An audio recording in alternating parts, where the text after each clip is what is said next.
seri NIM 12401193042. Saya akan menjelaskan mengenai hubungan biaya marginal dan biaya rata-rata.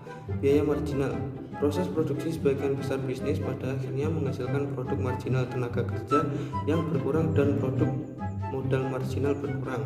Setelah produk marginal yang semakin berkurang tercapai, biaya marginal untuk memproduksi setiap unit tambahan akan lebih besar daripada biaya marginal unit sebelumnya. Biaya rata-rata. Biaya rata-rata merupakan biaya per unit yang akan didapatkan dengan cara membagi total pengeluaran dengan jumlah output produksi. Biaya rata-rata ini dibutuhkan untuk perusahaan untuk menentukan keputusan produksi ke depannya. Hubungan biaya marginal dengan biaya rata-rata. Pada umumnya biaya rata-rata lebih besar daripada biaya marginal pada jumlah produksi kecil. Biaya rata-rata umumnya mengambil bentuk U, karena biaya rata-rata akan menurun dalam kuantitas selama biaya marginal kurang dari biaya rata-rata.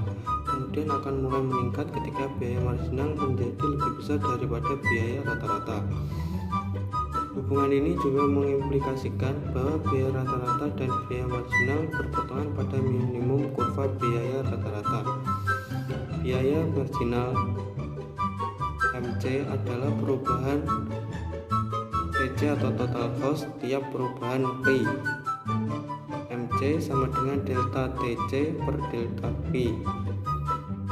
Jika TC dan P kontinu, MC dapat pula didefinisikan sebagai turunan pertama dari fungsi TC terhadap P atau kuantitas. MC sama dengan dTC per dP sama dengan TC aksen. Naik atau turunnya kurva biaya rata-rata atau AC dapat dilihat dari turunan pertama kurva AC terhadap P atau kuantitas. Jika DAC per DP lebih dari 0, maka kurva AC sedang naik. Jika DAC per DP kurang dari 0, maka kurva AC akan turun. Sementara itu, ketika DAC per DP sama dengan 0, maka kurva AC sedang berada di titik minimum. Berdasarkan kaidah diferensiasi pembagian fungsi, U per V aksen sama dengan VU aksen dikurangi UV aksen per V kuadrat. Dengan demikian, DAC per DP sama dengan TC per P aksen sama dengan P dikali TC aksen dikurangi TC dikali P aksen per P kuadrat. Baik, selanjutnya mengenai produk rata-rata dan produk marginal. Untuk mengenai produk rata-rata dan produk marginal itu diawali dengan pengertian dari produk total terlebih dahulu, yang mana merupakan besarnya keseluruhan output yang dihasilkan dengan menggunakan teknik produk yang terbaik. Produk marginal menyatakan tambahan produk yang diakibatkan adanya penambahan satu tenaga kerja yang digunakan dalam produk. Apabila pertambahan tenaga kerja dinotasikan dengan delta L, pertambahan produksi total dinotasikan dengan delta TP, maka produksi marginal dapat dihitung dengan menggunakan persamaan MPL sama dengan delta TP per delta L. Pindik dan Rubinfeld itu menerangkan bahwa marginal produk dari tenaga kerja ditentukan oleh besarnya nilai kapital yang digunakan. Apabila dilakukan penambahan atas input kapital, maka marginal produk dari tenaga kerja juga akan bertambah. Produk fisik marginal merupakan suatu output atau keluaran tambahan yang dapat diproduksi dengan menggunakan satu unit tambahan dari masukan tersebut dengan mempertahankan semua input tetap atau konstan. Secara matematis dapat ditulis sebagai berikut: MPK sama dengan AQ per AK sama dengan FK, dan MPL sama dengan AQ per AL sama dengan FL, di mana persamaan dari MPK itu menyatakan produk fisik marginal dari modal, sedangkan persamaan dari MPL itu merupakan produk fisik marginal dari tenaga kerja. Pengertian produksi rata-rata merupakan produksi yang secara rata dihasilkan oleh setiap pekerja. Apabila produksi total ditunjukkan melalui notasi TP dan tenaga kerja adalah L, maka produksi rata-rata dapat dihitung sebagai berikut. APL sama dengan output per input tenaga kerja atau sama dengan TP per L. Untuk selanjutnya yaitu hubungan produk marginal dengan hubungan produk rata-rata. Analog dengan hubungan antara biaya marginal dan biaya rata-rata, begitu pula hubungan antara produk marginal dan produk rata-rata. Produk marginal sama dengan produk rata-rata pada saat biaya rata-rata mencapai posisi ekstrimnya atau dalam hal lain posisi maksimumnya. Apabila biaya total dibagi P sama dengan F dalam kurung X, maka biaya marginal dibagi MP sama dengan P1 sama dengan DP per DX. Sedangkan biaya rata dibagi AP sama dengan P per X. AP1 sama dengan XP1 dikurangi PX1 per X2 sama dengan XP1 dikurangi P per X2.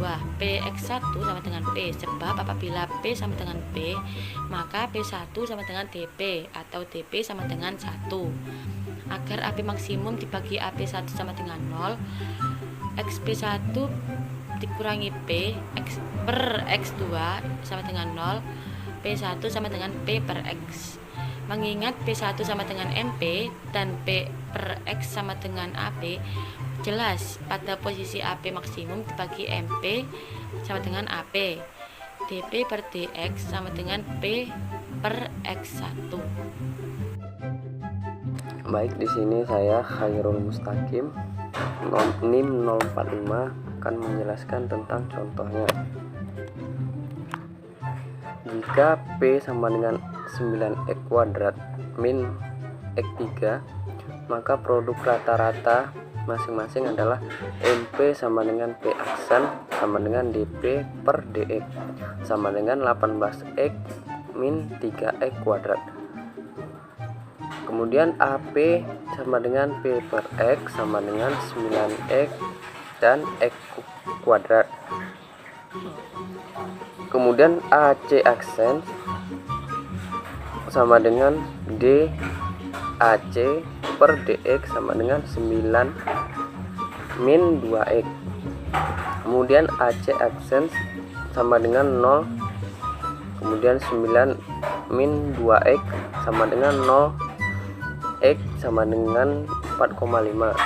Pada X sama dengan 4,5 yaitu MP 18 kali 4,5 min dikurangi 3 kali 4,5 kuadrat dan ditambah 15 sama dengan 20,2. Dan AP sama dengan 9 dikali 4,5 dikurangi 4,5 kuadrat sama dengan hasilnya 20,25. Kemudian tentang materi selanjutnya yaitu hubungan antara kurva TPL, APL, dan MPL.